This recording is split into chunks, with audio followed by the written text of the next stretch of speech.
咱再了解下情况。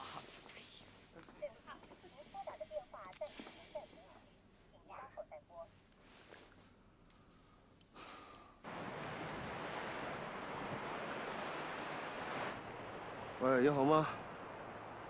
啊，我需要大额转账，收款方户名有3个。你说我这上辈子我是遭了什么孽了？我生了这么个儿子，连个女婿都不如。人家养儿是养儿防老，哼，我这倒好，家贼难防。他老早就惦记我这院子了，跟我说要把这小院卖了，在4环边上能够买2套，屋子里呢带楼梯那种房子，说给我1套，完了他跟圆圆结婚时候1套。不是，这圆圆不知道啊，这没圆圆什么事儿，就关键就是这方乐，死要面子活受罪。你没钱吗？你说你买那么大套房子，你干嘛呀？连首付都付不了，最后还不是咱们几个天天给他凑的吗？那不是就是大家伙的一份情分吗？对吧？让他跟圆圆好好的过日子。你看，这日子还没过几天呢，偷着摸着把房子卖了，卷款跑了，玩失踪了。那可是不小的数字呢，那钱。他要那么多钱干什么呀？他吸毒啊？哎呀，爸，别瞎说。方乐再怎么着，他也不会干这种违法乱纪的事儿。这吸毒倒好了，让警察给逮着去，省得坑爹了。要说都怪我这段时间对他关心不够。哎呀，你关心不少了，关键就是我惯的。我告诉你，我活该。爸，您消消气儿。方乐他这么做吧，不一定有什么难言之隐，说不定有什么苦衷呢。你又知道了？我哥什么德行，我爸比你清楚。北京啊，说的对，哎，他真是有苦衷。他的苦衷是什么呢？就是摊上我这个没钱的爹了，没给他一个富2代的命，倒让他长了一个富2代的心。狗屁能耐没有，败家第一。你说人圆圆招谁惹谁了？圆圆跟他这无怨无悔的过日子。哎，你以为他对圆圆怎么样啊？就卖这房，他跟圆圆连说都没说，这缺德不缺德？爸，这房子是我跟方乐商量好卖的。啊？哎，圆圆，你们这好端端的卖什么房子呀？你说你房贷有困难，我们大家不都是一起想办法吗？这房子就是家，没房子就没家了。我们本来就没家了。我们离婚了。啊？什么时候？我就说吧，我就说肯定有事儿，爸。没说。他们俩离婚，然后别在这瞎撺掇行不行啊？离婚以后，他就把那钱卷了跑了。你说他哪见过那么多钱？有什么难？方乐不可能干这样的事儿。咱们全都是受害者，这里边每个人都有钱在里边。夏维京，你能不能少说点？咱得报警，大姐。报什么警啊？听大姐的话，别在这瞎说了，行不行？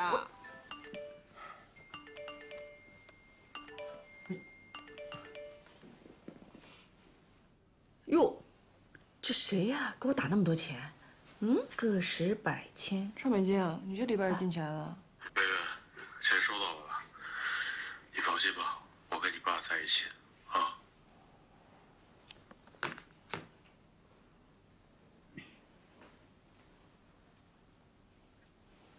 你骂完了吧？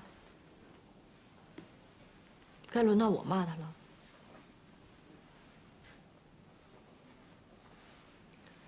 在我听到这个微信之前，他在我心里跟你们说的一样，狗屁本事没有，好面子，爱占便宜，小心眼儿，还爱吹牛，还怕事儿，事儿来了呢躲事儿，总之呢就一个字儿，怂。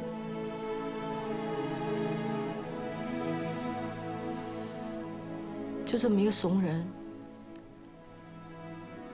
跟我结婚的时候，舔着脸四处借钱，就是为了给我一个家。知道我怀孕了，就跑到爸这儿来闹，要这小院儿，要这房产。就是这么一个怂人，我跟他过了6年，从结婚到离婚，他没让我洗过一次衣服，没让我干过一次家务，就这么宠着我。我记得有一次，我接到警察给我打电话，让我去派出所领人。我心想，我去领什么人呢？到了那儿，我才知道，原来是他。他那时候把工作给丢了，不敢告诉我，就每天买一张票，在地铁里围着北京城一圈一圈的转。后来警察把他当成小偷给逮起来了。我们俩从派出所出来，他求我别跟他离婚，让我给他一次机会，重新开始。他会去创业，会去赚钱。我说好。其实我心里压根儿就没想过跟他离婚。我们俩就算吵了那么多次架，说了那么多次离婚，但我知道那些都是气话，没有一次是真的。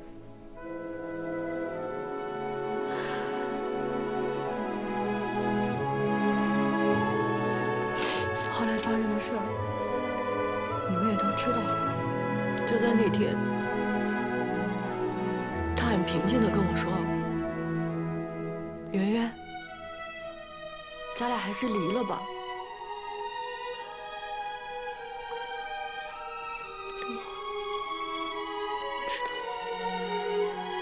他是真的想离。我们俩从民政局出来的时候，他是背着我出来的，就跟我们俩刚结婚的时候一样。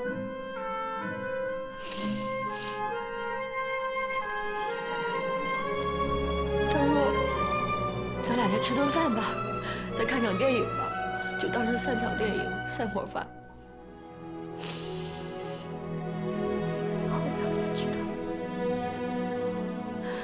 其实我们俩离婚的时候，他就知道我爸得癌症了。可就这样，我爸离家出走了，他就一直陪着他，照顾他。你们说这么一个怂人，该不该骂他？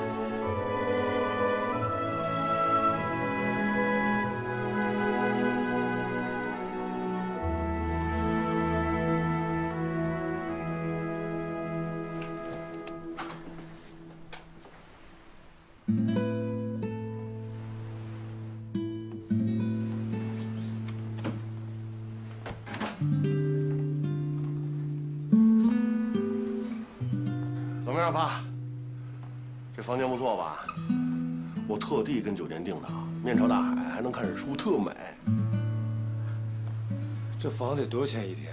没多少钱，没多少钱，那一定是挺贵的。哎呀，贵贱没那么重要，住着舒服就行嘛。那能舒服到哪儿去啊？头天晚上往那一躺，谁知道第二天早上还能不能睁开眼？爸，你瞎说什么呢？你这坐了一天车了，来，赶紧把外套脱了，自个儿歇会儿啊。我来。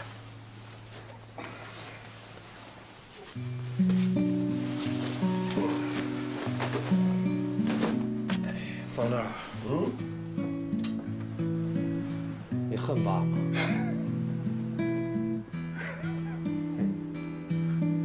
要是我呀，我可恨死我这个老丈人了。欺软怕硬，嫌贫爱富。身体好的时候，从来没认这个女婿。身体不好了，得了癌了，这不是欺负老实人吗？其实啊，你也不是真老实，你心里憋着坏呢。你就是想让我知道，我当时是瞎了眼了。我是瞎了眼了，可是老天爷不瞎呀。老天爷让我遭了报应了，所以啊，老天有眼啊。方乐，这个你拿着，给我外孙子留着，算是教育基金了。密码就是圆圆的生日。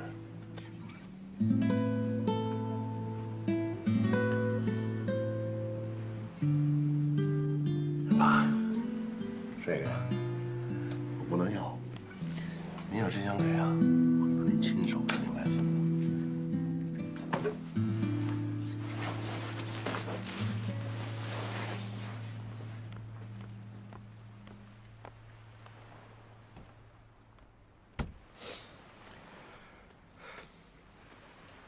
圆圆，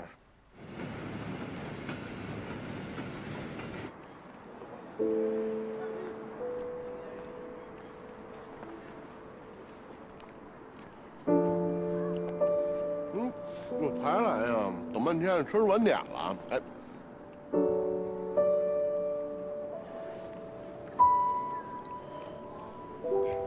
谢谢你啊。没什么谢不谢的。虽说不是夫妻了，也不是外人，这点忙该帮还是得帮啊。走吧，你爸还在酒店等着呢。哎，对了，那个咱俩离婚的事儿，我没跟老爷子说，没别的意思，我就觉得现在让他知道这事儿不合适。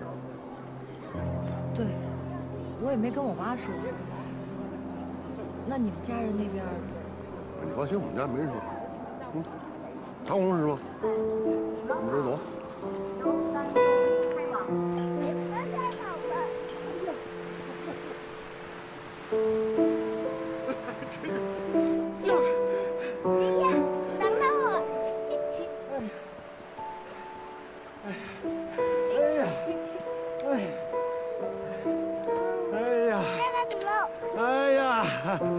爷爷跑不动了。好，一定给你。大哥，谢谢你了。不谢不谢。这一个人带个孩子上个厕所也不方便。哎呀，这是您孙女儿啊？外孙女儿。哎呀，真好。你们家呢？啊，我们那也是外孙女儿。您带呀？也是，对，我带呢，正上幼儿园呢。哦，那孩子和爷爷奶奶呢？他们嫌累，老了带不动了。就是怕辛苦。其实啊，累就累点呗。你说啊，这孩子啊，谁带就跟谁亲。你说我们那个，吃饭呐、睡觉啊，都得我带着，除了我，他谁都不跟。哎呀，都快给我累死了。累死也得带呀。来，丫头，咱们这个年纪了，活着干什么？不都是为了孩子？提起来，我看能提多高。你可真不带啊！哎，来，叔叔跟你玩。来，来。哎呀，这太好玩了，来了，爸。听见我吹牛了？我说的挺像真的吧？我要是真有一个外孙子、外孙女啊，我带的准比那老太太带的好。小时候都是爸带你啊，你妈三班倒根本顾不上你。你上学了，你妈也该下班了。你小时候小辫都是爸给你扎呀。我记得呢，你给我扎小辫扎的可好看了。哎，对了，爸，您织围脖织的也特别好。我织围脖，我记得有一个红色的，那上面还有一个黄的小蝴蝶结，是我小学5年级的时候您给我织的。其实那个围脖根本不是我织的，我是攒下的钱给你买的。您还有私房钱呀？你妈手那么紧，我不藏着点哪行啊？你那大白兔奶糖、巧克力、奶油冰淇淋都从哪儿来呀？所以啊，我直到现在都藏着呢。现在我跟方乐说了，那些钱呢，你们留着，将来给孩子用。在这个世界上，这男人唯一能创造的奇迹，就是能有一个女儿啊！你是爸创造的唯一的奇迹。奇迹有了，遗憾也就来了。当时我跟你妈要你要的晚，所以呢，跟你在一块待的时间就短。爸爸不希望这种遗憾在你身上重演。爸，知道了。您这话都说了多少遍了？你也别强调工作忙就不要孩子。你跟方乐是结婚了，可是不要孩子，你们俩就永远也长不大。那就像小孩搭伙过家家一样，哪有3天2头不吵架的？哎呀，我没吵。不吵，那就离散伙不远了。爸爸这一病才知道，方乐这孩子是真是靠得住啊。方乐，哎，爸，哎，怎么了？你呀，你和圆圆你们俩抓紧时间要个孩子吧。啊？啊什么啊？我让你表个态。爸，我在家什么地位您不是不知道，这事儿我怎么表态啊？如果说圆圆非想要的话吧，我只能配合她，是吧，圆圆？你们俩要是真孝顺呢，就趁我没闭眼之前，让我看见我大外孙子。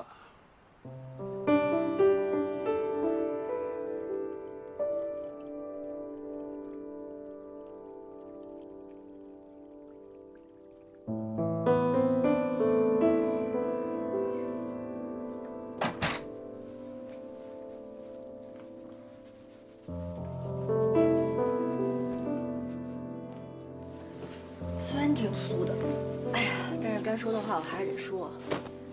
谢谢你啊，方乐。甭谢。从你到了这儿说多少遍谢了？多少遍我也得说，而且是真心的，发自肺腑的感谢你。真想谢我，以身相许呗。我随身带着板砖呢，你信吗？不信。哪儿呢？来，我板砖。来。继续找啊！我发现你这人对板砖是不是有特殊的偏爱呀？一听说这俩字儿，两眼直放光。哎，对了，就是我爸刚刚说的那些话，你别太……哎，你放心，我没往心里去。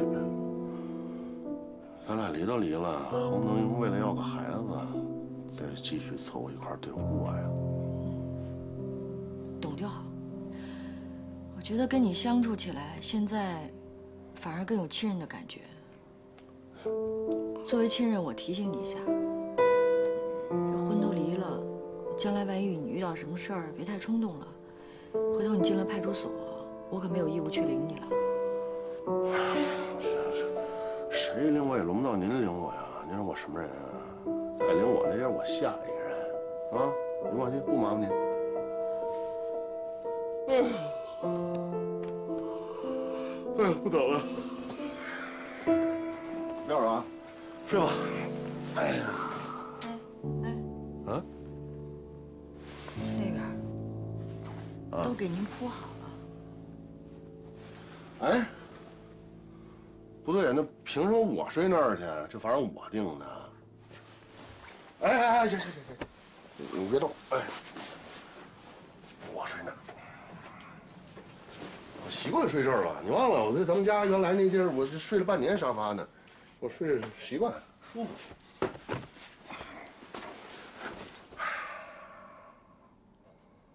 甭管怎么说啊，方乐，我觉得你是一个好人。那个，有一事儿我还得求你。你说咱俩这情况吧，还有我爸这情况。行，你别说了，我都明白。你放心，我一定陪你演这最后一场戏。不是冲你啊，冲你爸。甭管冲谁，反正你就是一个好人。能给好人拿个枕头吗？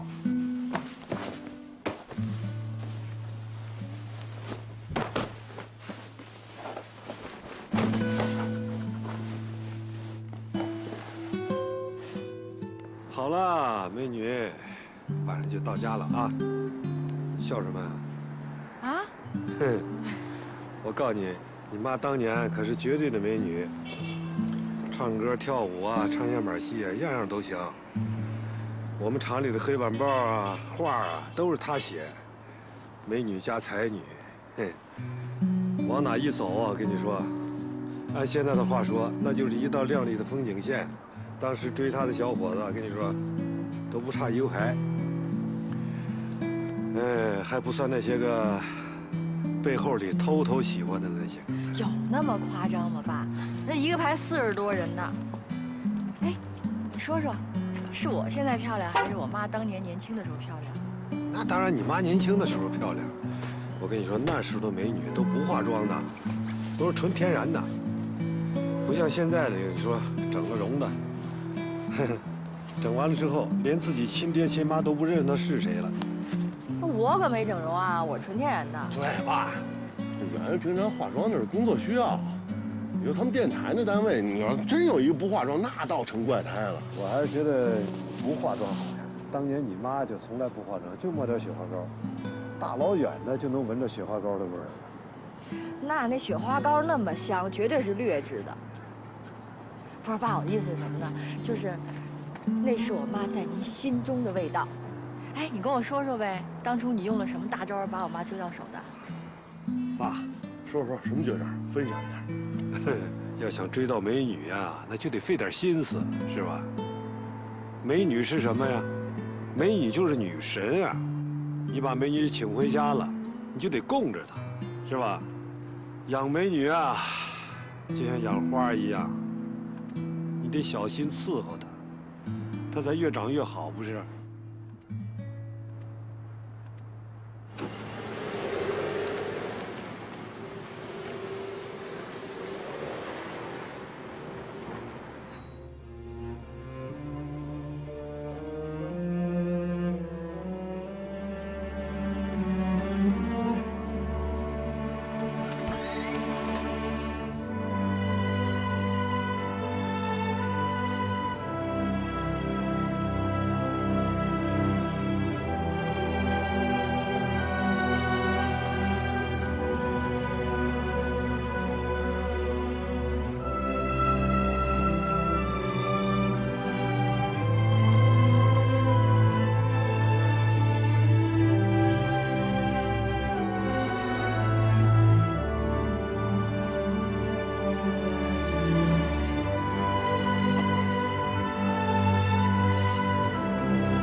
了吧？圆圆，让你爸去躺一会儿。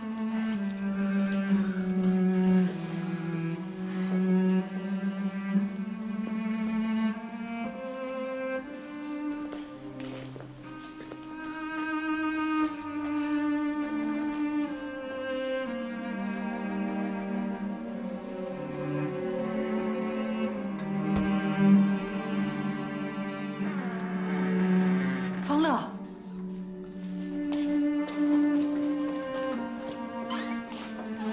方乐，你进来，阿姨跟你说几句话。哎呀，有什么话你跟这儿说吧，我在这儿习惯了。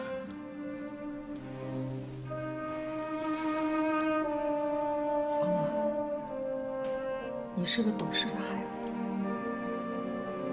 圆圆她爸出了这么大的事，你在这关键的时候能够担当照顾他，我感谢你。这是我应该做的。你也看出来了，圆圆她爸是信任你的，可你又那么不懂事，出这么大的事儿，你一声不吭就把圆圆她爸给带走了。你总得跟我们说一声吧？对，他不让你说，可是你怎么想的？你笨呐你！你不愿意跟我说，你总得跟圆圆说一声啊。你说，这次你们是平安回来了，你们要真的没回来，你是不是想让我也死啊？你担当得起吗你？哎呀妈，行了行了，你就不能少说两句啊？我不是先表扬他再说他的吗？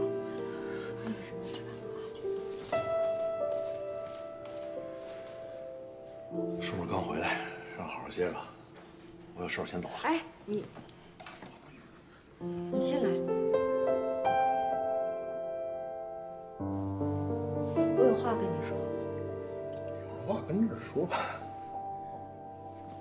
哎！我妈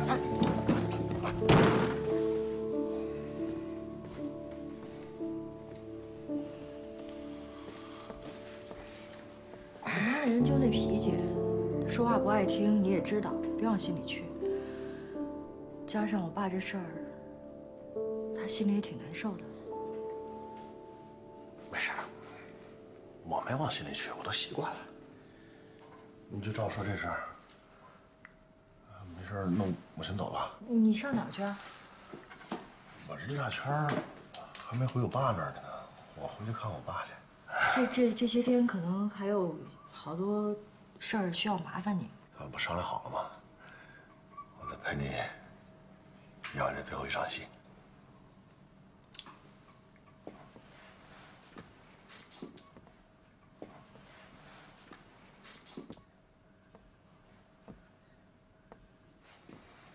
你干嘛那么怕我呀你？不是怕你，咱们俩现在不是夫妻了吗？保持点距离。你说，咱俩还能不能就再试试啊？就凑合凑合过呗。你说话呀。你觉得呢？挺难的。那就别难为自己了。咱俩现在这样不挺好的吗？帮你爸完成他心愿。咱俩要是真把这婚复了，那就是作践自个儿。你放心，我肯定陪你演完这场戏。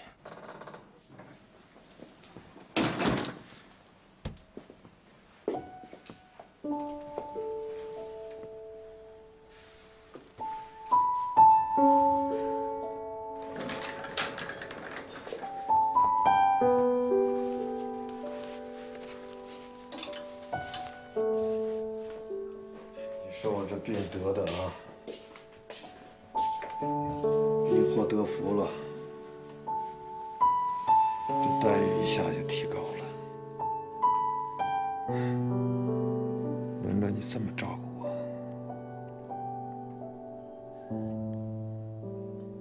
别难受，都是我错了，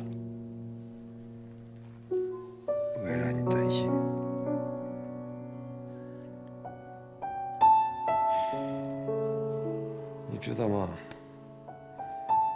我一拿到诊断报告之后啊，我都傻了。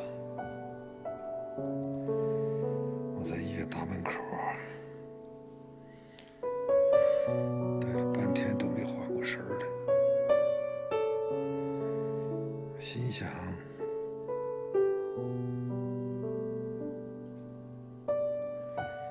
就这么走了。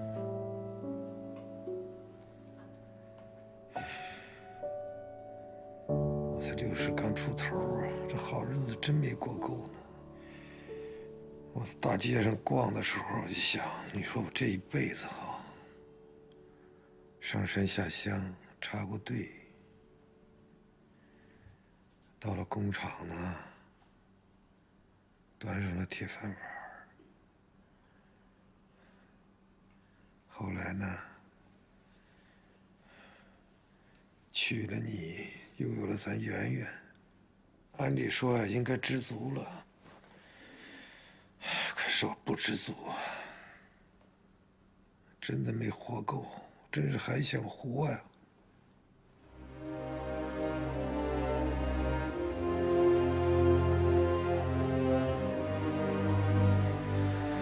你说要是这样的话，还不如一下子就去了。你说，整天呢。 这么数着自己能活几天儿，其实真不大好活这日子。那天我就想啊，我有什么愿望还没满足？我不是没去过海边吗？我就想到海边看看，想花点钱。结果钱都是方乐给花的，一分都没让我花。其实真花钱呐。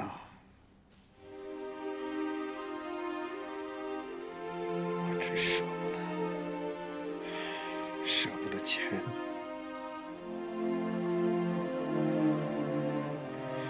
舍不得你。我想，我要真是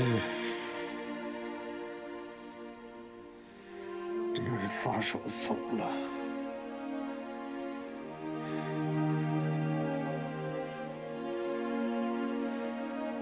这留下你一个人时候，你可得咋过呀？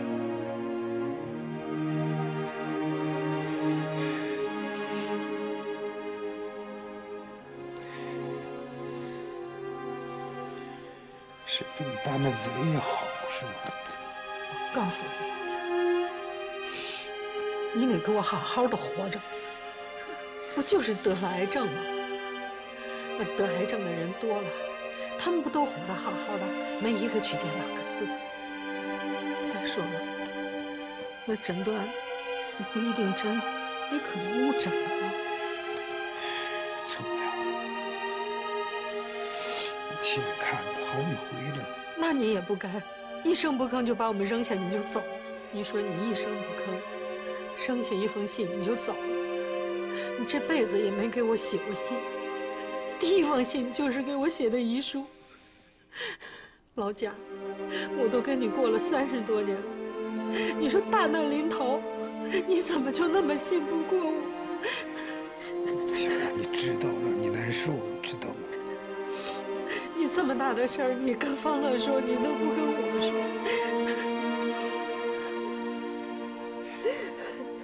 哎，你是不是又埋怨方乐了？你呀，其实我这孩子挺好啊，我都这样了，让你这么对我。想想过去咱们对人家，人家一点仇都不记。老吴啊，你听了你一辈子话了。 你也听我一句行吗？其实啊，我真走了，方乐也好，圆圆也好，我都放得下心。我就是放不下你呀。头孩子的事儿，别那么强势了，听没有？啊？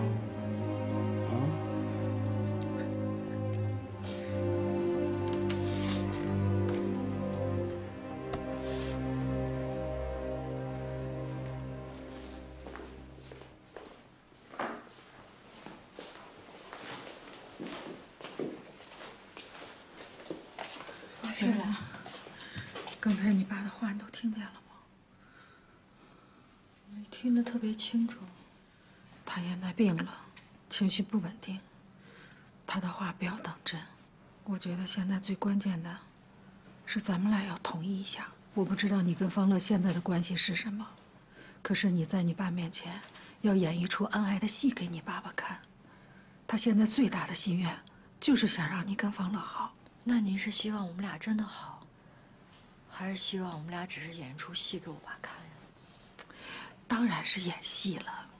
那您跟我爸这么多年，是真的恩爱，还是演戏给我看呀？哎呦，圆圆，现在都什么时候了，还说这些干什么呀？你必须告诉我。哎，其实这生活当中啊，不完全是真的，也不完全是假的。要想把日子过得好，真真假假都得有。什么时候查出来呀？就前阵子。哎呦，咱这人呢，真是不好说。那看着硬硬朗朗的，那前些日子还在我这儿练这健身器呢，他这说病就病了。你说你也是啊，胆儿还挺大。那他得那么重的病，你还带他到海边去看海去？那一旦有个好点儿，那袁他妈不得把你给作弄死啊？多呀呗，我也没想那么多。我主要瞧你老爷子忒可怜了。是啊，你没想到，你怎么想到什么事都瞒着你亲爹？先离婚，完了把房子卖了，偷偷摸摸的干得还挺利落。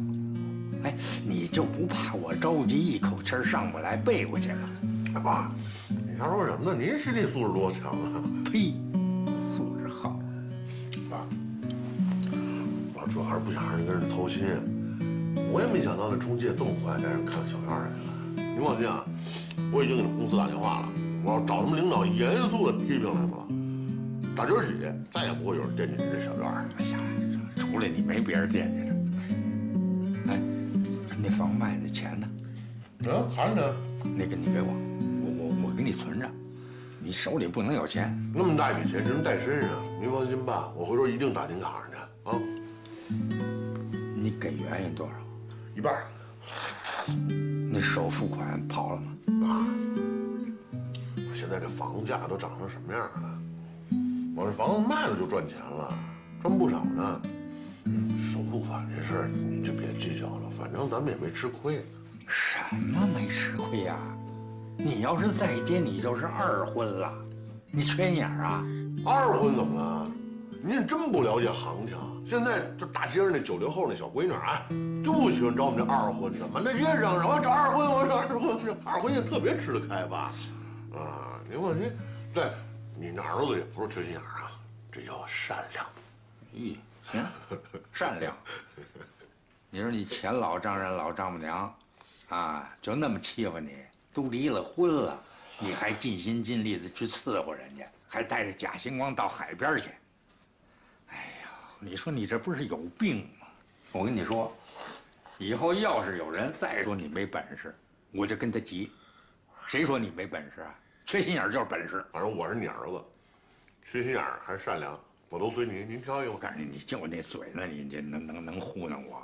哎，你什么时候你带我到海边去玩玩去？行，离就离吧，离了也好，离了你看贾星光呢，那是情分，不是本分。什么时候呢，我也去看看他去，也尽尽我的情分去。哎，您千万别去啊！圆圆他妈什么样人，你要不是不清楚。这会儿你说你去，你算什么身份啊？你们又不是亲家了。他妈这保不齐得琢磨咱们看笑话去。甭跟操心，我来就完了，好吧？我跟你说，这跟你也没关系了，你离了，贾星光不是你老丈人了，明白吗？我们俩离婚这事儿啊，圆圆没告诉他爸妈呢，我们俩都瞒着呢。不是你把房子都卖了，能瞒得住吗？跟他妈说是我们把这大房卖了，想换套小点的。那你就先搬这儿来吧，啊？晚上吧，我还是得住他爸妈那儿。不是你还要回到人家那儿住去啊？啊，伺候惯了，离不开了。我答应圆圆了，帮他瞒着他爸妈。爸，你就让我再陪圆圆演这最后一场戏。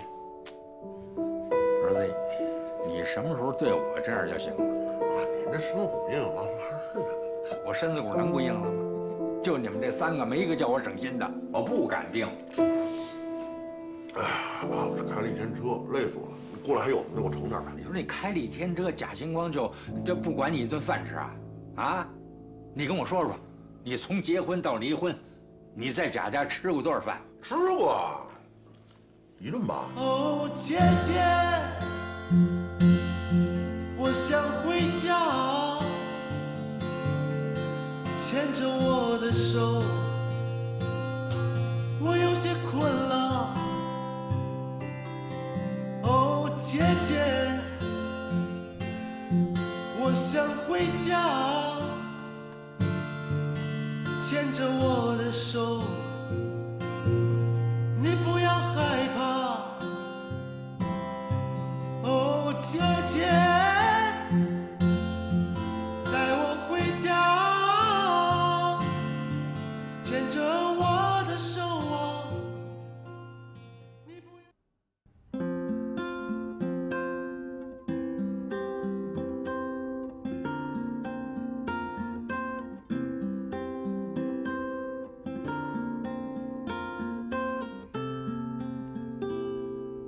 Chérie, 宝贝 mon amoureux, je t'aime.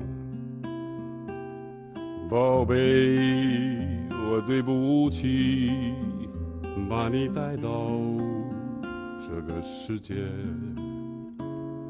虽然这个世界有很多的美丽，可惜这个世界还有很多问题。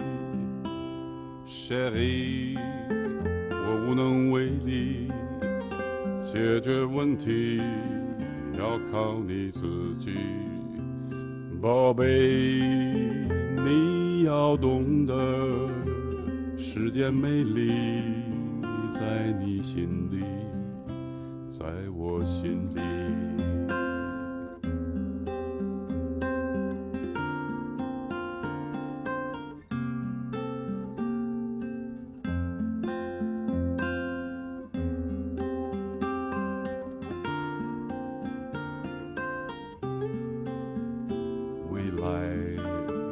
这个世界有更多的问题，幸好我们心中仍有美丽。宝贝，只要学会宽容善良，只会坚强。宝贝，只要唱歌，你会美丽，你会快乐，你会懂得。